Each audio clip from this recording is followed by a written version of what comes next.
এতিয়া কেৰাহীটো গৰম হোৱাত আমি শুকান জলকীয়া দিলোঁ 3টা, তেজপাত দিলোঁ, তাৰপিছত দিছোঁ পাঁচফোৰণ।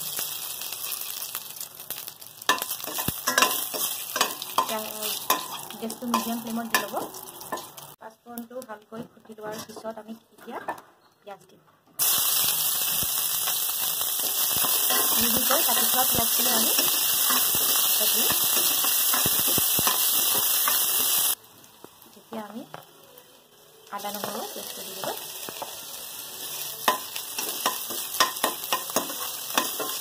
যেতিয়ালৈকে আদা নহৰু কেঁচা গোন্ধটো নাযায় তেতিয়ালৈকে আমি এইখিনি মিডিয়াম ফ্লেমত 10 মিনিটমান ভাজি দিম।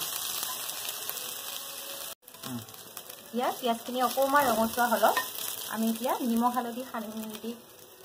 হালধি আৰু অকণমান মই নেমু সানি থৈছিলোঁ 1 ঘণ্টামানৰ আগতে।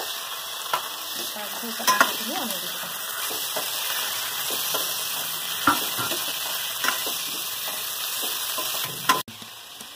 মই আচলতে বহুত দিন ভিডিঅ' দিয়াই নাছিলোঁ সময়ৰ অভাৱৰ কাৰণে।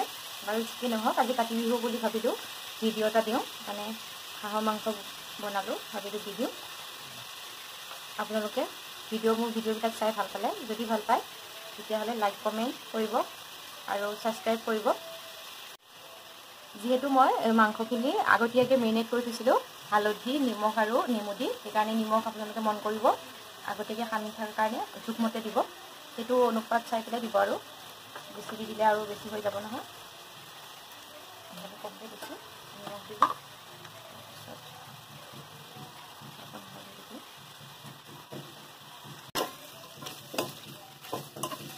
তেল ওলাবলৈ আৰম্ভ কৰিছে লাহে লাহে মাংসখিনিৰ পৰা।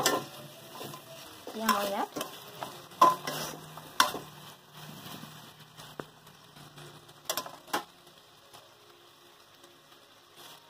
মই লৈছিলোঁ জলকীয়া গুড়ি, জিৰা গুড়ি, গৰম মছলা আৰু চিকেন মছলা। সেইখিনি মই এড কৰি দিম।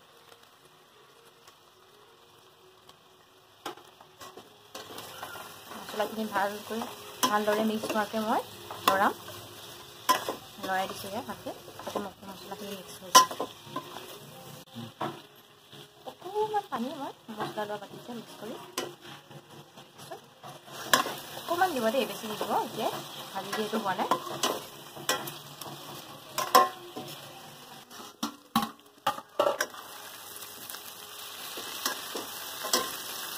মাংসখিনি ৰঙচুৱা হৈছে, খুব ধুনীয়া হৈছে দেখিবলৈ। চাওকচোন তেল কেনেকৈ ওলাইছে। এতিয়া মই কাটি থোৱা এইখিনি একচুৱেলি জহা কোমোৰা হয়, কোমোৰাখনে মই দি দিওঁ।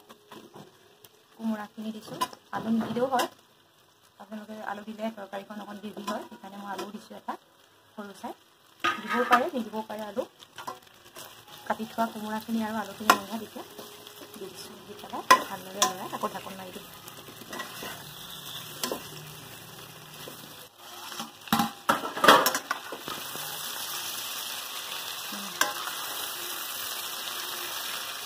খুব ধুনীয়া হৈছে দেখিবলৈ। মই কাটি থোৱা কেঁচা জলকীয়া 2টা দিব পাহৰিছিলোঁ, এতিয়া দি দিছোঁ, অকণমান ফুটাই দিছোঁ। ধুনীয়া মাংসখিনিৰ পৰা তেল ওলাইছে আৰু ৰঙচুৱা হৈছে, খুব ধুনীয়া হৈছে দেখিবলৈ।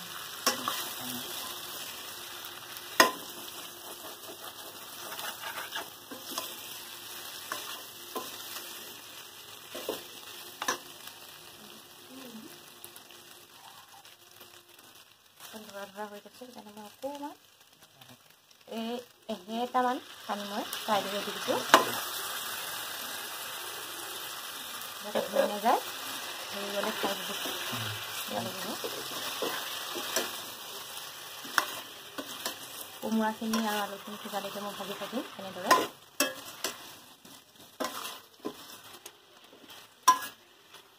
আপোনালোকে ইচ্ছা কৰিলে এইটো কুকাৰতো দিব পাৰে ভাজি লোৱাৰ পিছত। যদি বেছি বুঢ়া হয় হাঁহটো তেতিয়া কুকাৰত দি ভালকৈ সিজিব, মানে কেৰাহীটো সিজাই ল'ব পাৰে।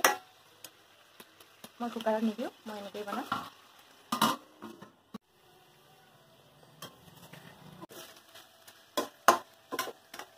আমি ভাজি মাংস খাই বৰ ভাল পাওঁ, সেইকাৰণে এবাৰ লৰোৱাৰ পিছত আমি এনেকৈ ভাজা মাংস খাম। হোৱা নাই কোমোৰাটো সিজি লওক আলুটো সিজি লওক আলুটো অকণমান সিজিছে বাৰু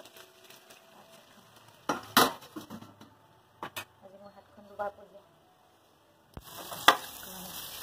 এতিয়া আমি ভাজিটো খাই দিওঁ মাংস ভাজা মাংস খাওঁ খাই পেলাই আমি আৰু 10-15 মিনিট ভাজোঁ ভাজি তাৰপিছত পানী দিম পানী দি উতলাম তাৰপিছত আপোনালোকক দেখাম দছ মাহ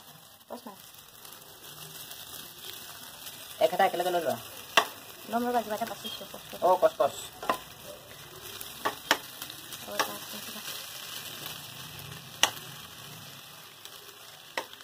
কিবা এটা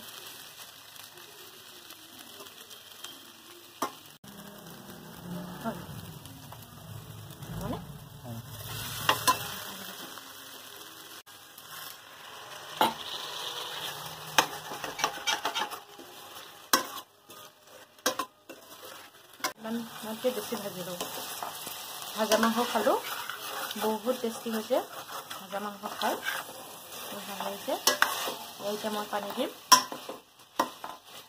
পানী দিব হৈছে আলু চাওঁ সিজিলেনে সিজিলে শেহতীয়াকৈ হ'লেও সকলোকে কঙালী বিহু কাতি বিহুৰ লগ যাছিলোঁ মই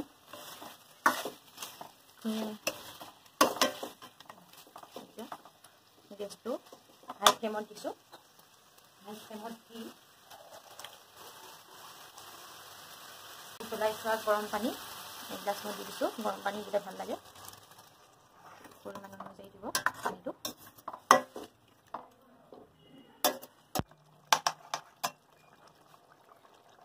ইয়াতে মই খুন্দি থোৱা দালচেনি ইলাচিখিনি মই এতিয়া দি দিছোঁ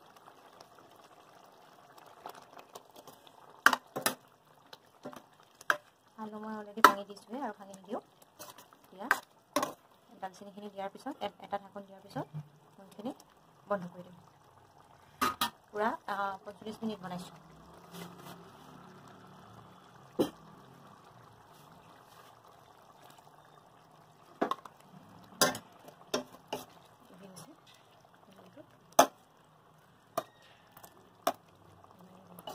কালাৰটো বৰ ধুনীয়া হৈছে